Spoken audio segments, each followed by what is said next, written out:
الحمدللہ رب العالمین والعاقبۃ للمتقین والصلاة والسلام علی سید الانبیاء والمرسلین اما بعد اعوذ باللہ من الشیطان الرجیم بسم اللہ الرحمن الرحیم ولا تکونوا کالذین نسوا اللہ فانساہم انفسہم اولئک هم الفاسقون وقال اللہ تبارک وتعالی فی القرآن المجید والفرقان الحمید فاذکرونی اذکرکم واشکروا لی ولا تکفرون صدق اللہ العظیم اللہم صلی علی سیدنا و مولانا محمد معدن الجود والکرم وآلہ وصحبہ وبارک وسلم الصلاۃ والسلام علیک یا سیدی یا رسول اللہ وعلی آلک واصحابک یا حبیب اللہ۔ حمد و صلاۃ کے بعد انسان کے ساتھ جو روحانی مسائل ہوتے ہیں جو اس کے دل کی دنیا کو برباد کرتے ہیں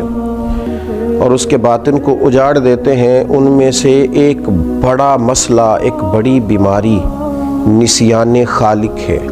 اللہ تبارک و تعالیٰ کو بھول جانا، اس کی یاد سے غافل ہو جانا۔ نسیان خالق کا مطلب ہے کہ اللہ تعالیٰ کی اطاعت اور فرما برداری کو ترک کرنا، حقوق اللہ کو فراموش کرنا، اللہ کی یاد سے غفلت برتنا، اس کے ذکر کو بھول جانا، دعاؤں کے ساتھ زیادہ دلچسپی نہ رکھنا معاذ اللہ۔ یہ وہ ساری چیزیں ہیں۔ اس کا مطلب ہے کہ نسیان خالق کر دیا اس نے۔ مخلوق کو تو اس نے یاد رکھا، لیکن اللہ تبارک و تعالیٰ کی یاد سے، اس کے تذکرے سے یہ غافل ہو گیا۔ جب انسان رب کو یاد کرتا ہے نا اور اپنے مالک کا تذکرہ کرتا ہے تو اسے نصیب کیا ہوتا ہے؟ فرمایا فَاذْكُرُونِي أَذْكُرْكُمْ، تم مجھے یاد کرو میں تمہیں یاد کروں گا، میں تمہارا تذکرہ کروں گا۔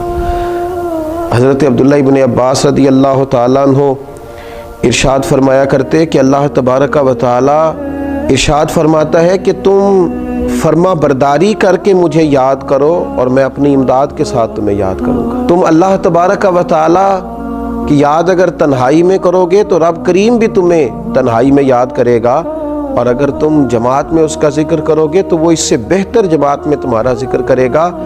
حضرت صدر اللہ فاضل رحمۃ اللہ علیہ فرمایا کرتے تھے ذکر کی تین قسمیں، ایک تو ذکر لسانی ہے، اپنی زبان سے ہر وقت اپنے مالک کو یاد کرنا۔ اچھی چیز دیکھی تو ماشاءاللہ، نعمت ملی تو الحمدللہ، کوئی مصیبت آ گئی تو انا للہ و انا الیہ راجعون۔ ہر وقت ہر جگہ، کھانا کھانے سے پہلے دعا، کھانا کھانے کے بعد دعا، نیند سے پہلے دعا، اٹھتے ہی دعا، ہر وقت اللہ کی یاد، ذکر لسانی ہے۔ اور ایک ہے ذکر قلبی، دل سے اللہ کو یاد کرنا۔ ہمارے اوپر رب تعالیٰ کی جو نعمتیں ہیں جو بغیر ہمیں مشقت کے ملی ہیں، ان کا احساس کرنا، یہ ذکر قلبی ہے۔ مالک کریم نے بہت ساری غلطیوں کے باوجود جو ہمیں سزا نہیں دی، اس کا احساس پیدا کرنا یہ ذکر قلبی ہے۔ اللہ کی نعمتوں میں غور کرنا، اللہ کی نشانیوں میں غور کرنا، یہ ذکر قلبی۔ اور ذکر بالجوارح، یہ ذکر ہے کہ انسان کے اعضاء اللہ کی اطاعت میں مشغول ہوں، وہ حج کرے، وہ نماز پڑھے، وہ عبادات کرے، وہ سفر کرے، وہ دین کی خدمت کرے، تینوں طریقوں سے اپنے رب کو یاد کرے، لیکن کبھی اللہ کی یاد سے غافل نہ ہو۔ ہمارا اب یہ حال ہو گیا ہے کہ مصیبت میں بھی اب یاد خدا ہم کو نہیں آتی، دعا منہ سے نہ نکلی، بس جیبوں سے عرضیاں ہی نکلی۔ ہم دیکھتے ہیں اتنے میرے تعلقات ہیں، اتنے میرے وابستگان ہیں، اتنا میرا لوگوں کے ساتھ اٹھنا بیٹھنا ہے، میری مشکلات حل ہو جائیں گی۔ ہمیں اللہ تبارک و تعالیٰ کی طرف اپنا رجوع کرنا چاہیے، ہمیں اپنے رب کو یاد کرنا چاہیے، ہر وقت اپنے مالک کا تذکرہ ہماری زبانوں پر ہونا چاہیے، ہمیں ہر وقت بھروسہ اپنے رب کریم پر کرنا چاہیے۔ قرآن مجید میں اللہ تبارک و تعالیٰ نے ان لوگوں کا بھی تذکرہ کیا ہے جنہوں نے کھایا اللہ کا پر اللہ کو بھلا دیا، رہے رب کی زمین پر رب کو بھلا دیا، جنہوں نے معاذ اللہ اللہ کی نعمتوں کو استعمال کیا پر اللہ کو بھلا دیا۔ رب نے اولاد دی، دولت دی، جائیداد دی، عزت دی، وقار دی، سانسیں دیے۔ اللہ تبارک و تعالیٰ نے دنیا کی ہر نعمت سے نوازا پر وہ اللہ کو ہی بھلا گئے، اس خالق کی یاد ہی چھوڑ گئے، اس کا تذکرہ ہی چھوڑ گئے۔ تو اللہ کریم نے فرمایا وَلَا تَكُونُوا كَالَّذِينَ نَسُوا اللَّهَ فَأَنسَاهُمْ أَنفُسَهُمْ، ان لوگوں کی طرح نہ ہو جانا جنہوں نے اللہ کو بھلا دیا، ان کی طرح نہ ہو جانا جو اللہ کو بھلا بیٹھے فرمایا فَأَنْسَاهُمْ أَنفُسَهُمْ، پھر اللہ نے انہیں ان کا اپنا آپ بھی بھلا دیا، پھر وہ کھو گئے، غرق ہو گئے دنیا کے جھمیلوں میں، الجھ کے رہ گئے دنیا کے معاملات میں۔ فَأَنْسَاهُمْ أَنفُسَهُمْ، اللہ نے انہیں ان کا اپنا آپ بھی، وہ خدا فراموش ہوتے ہوتے خود فراموش ہو گئے، کھو گئے، لوٹ کے آنے کا راستہ ہی نہ ملا۔ اتنے دنیا کے اندر مست ہوئے کہ الہاکم التکاثر حتی زرتم المقابر، اتنے غافل ہوئے دنیا تلاش کرتے کرتے کہ قبروں کا منہ دیکھ لیا۔ ان لوگوں کی طرح نہ ہو جانا جنہوں نے اللہ کو بھلا دیا، پھر اللہ نے انہیں ان کا اپنا آپ بھی بھلا دیا۔ اولئک هم الفاسقون، رب فرماتے ہیں یہی تو لوگ ہیں جو نافرمان ہیں، یہی تو فاسق ہیں۔ نیکی ہم پر کوئی دوست کر دے، اس کے شکریہ ادا نہ کریں، بگڑ جاتا ہے۔ ماں باپ کئی جگہوں پہ اپنا احسان بتلا کے کہتے ہیں کہ تم میری فرما برداری کیوں نہیں کرتا، اساتذہ اپنے حقوق کی بات کرتے ہیں، ہمارے بڑے اپنے حقوق کا تذکرہ کرتے ہیں۔ سب سے بڑا احسان کرنے والے تو اللہ رسول ہیں، لیکن ہم نے رب رسول کو ہی بھلا دیا۔ مہینوں بیت جاتے ہیں عبادت کیے ہوئے، معاذ اللہ مہینوں بیت جاتے ہیں تلاوت کیے ہوئے، اس کی بارگاہ میں ہاتھ نہیں اٹھائے دعا کے لیے، استغفار نہیں کیا۔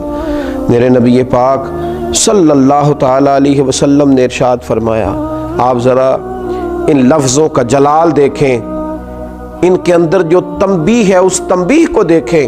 امام طبرانی لکھتے ہیں کہ رسول پاک صلی اللہ تعالیٰ علیہ وسلم نے ارشاد فرمایا کہ اللہ تبارک و تعالیٰ ارشاد فرماتا ہے، ابن آدم بے شک جب تو مجھے یاد کرتا ہے تو تو میرا شکر ادا کرتا ہے، اور جب تو مجھے بھول جاتا ہے تو پھر تو میرا انکار کرتا ہے، پھر تو انکار کرتا ہے اپنے رب کا جب تو بھول جاتا ہے۔ ایسا نہ کرنا، کبھی بھی اپنے مالک کو نہ بھلانا، جو دم غافل سو دم کافر۔ سانو تے مرشد ایہو پڑھایا، اس کی یاد سے اقترب للناس حسابہم وہم فی غفلۃ معرضون۔ اللہ فرماتے ہیں لوگوں کے تو حساب کا وقت قریب آ گیا، وہ ابھی بھی غافل ہو کے پھر رہے ہیں۔ نسیان خالق کبھی نہ کریں، اپنے رب کو کبھی نہ بھولیں، اس کی یاد ہو، اس کا تذکرہ ہو، اس کا نام لیا جائے، اس کے لیے تسبیح پڑھی جائے، اس کی بارگاہ میں سجدے کیے جائیں، اپنے مالک کی بارگاہ میں بار بار پیش ہو کے کہا جائے تو ہی ہمارا رب ہے، تو ہی ہمارا مالک ہے، تو ہی ہمیں معاف کرنے والا ہے، تو ہی درگزر کرنے والا ہے۔ اس کی بارگاہ سے عافیت کا سوال کیا جائے۔ اللہ میرے نبی کریم علیہ السلام کی ساری امت کو اپنی یاد کی توفیق دے، اور اللہ تعالی ہم سب کو غفلت سے محفوظ کرے۔ آخر دعوانا ان الحمدللہ۔